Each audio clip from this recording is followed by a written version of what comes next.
अस्सलामुअलैकुम वरहमतुल्लाहि वबरकातुहू। या सब क्या हाल है? खैरियत, मिजाज बखैर है। मैं आपको तरीका समझा देता हूँ, ठीक है? तो आप देखें, यह एक कापी है। आपने ऐसी कापी जो है ना वो लेनी है, और उसके साथ एक कैंची होनी चाहिए, एक डोरी होनी चाहिए। ये तीन चीज़ें जो है ना आपने ले लेनी है। उसके बाद आपने जो है ना कैंची ऐसी लेनी है जो हाथों के उंगलियों के अंदर गड़नी नहीं चाहिए, यानी कि यहाँ से प्लेन होनी चाहिए। बात कैंची होती है ना बारीक वाली, उसके हाथ के उंगलियों के अंदर गड़ जाती हैं, वो नहीं लेनी। ऐसे सादी कैंची लेनी है। उसके बाद आपने ऐसे इसके ऊपर जो है ना वो डोरी बांध लेनी है। 3-4 दफ़ा ऐसे करेंगे, दाएँ बाएँ घुमा के फिर चक्कर दे दें, फिर गिरा लगा दें। कैंची कोई भी हो, ये जो है ना मेडिकल स्टोर से मिल जाएगी, या आप देख लें जहाँ पे आपको कैंची वाले होते हैं उनसे कैंची दे दें। अब मुनासिब से कैंची लेने के बाद जो है ना ऐसी कापी बांध लें।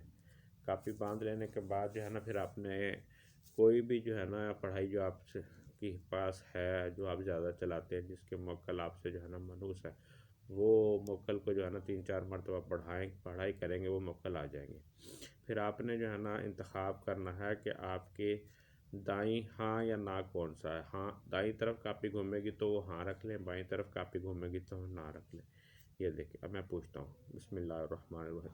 हाँ जी, मोक्कल मौजूद हैं जी, बोलो। ठीक है, कापी को सीधी करो। ये देखिए, कापी खुद ब खुद घूम रही है। बाईं तरफ कापी घुमाओ। हाँ जी, ठीक है, वापस सीधी करो कापी। अब कापी को बिल्कुल सीधी कर दो, ऐसे कैमरे के आगे ले आओ। बाप ठीक है, अब वापस अपनी जगह पे ले जाओ। जी ठीक है, ये देखिए फुल जो है ना मेरे कहने पे चल रहा है, आपकी मर्ज़ी है। अब अक्सर मकसूद आ जाता है कि कोई सी जो है ना मरीज़ को चेक करने का मसला है। अब मेरा मरीज़ है कि उसके ऊपर असरात आ रहे हैं, मैं उसको चेक करता हूँ कि उसके ऊपर असर है कि नहीं है। जी, अरसलान कादरी इब्न रुबीना को असर को चेक करो, देखो कि असर बंदिश रुकावट पैरा वारा है। ये कह रहे हैं जी है। ठीक है, वापस करो कापी। कितना असर बाकी है उनके ऊपर? बहुत ज़्यादा असर बाकी है। कह रहे जी नहीं, आधे से ज़्यादा क्लियर हो चुका है।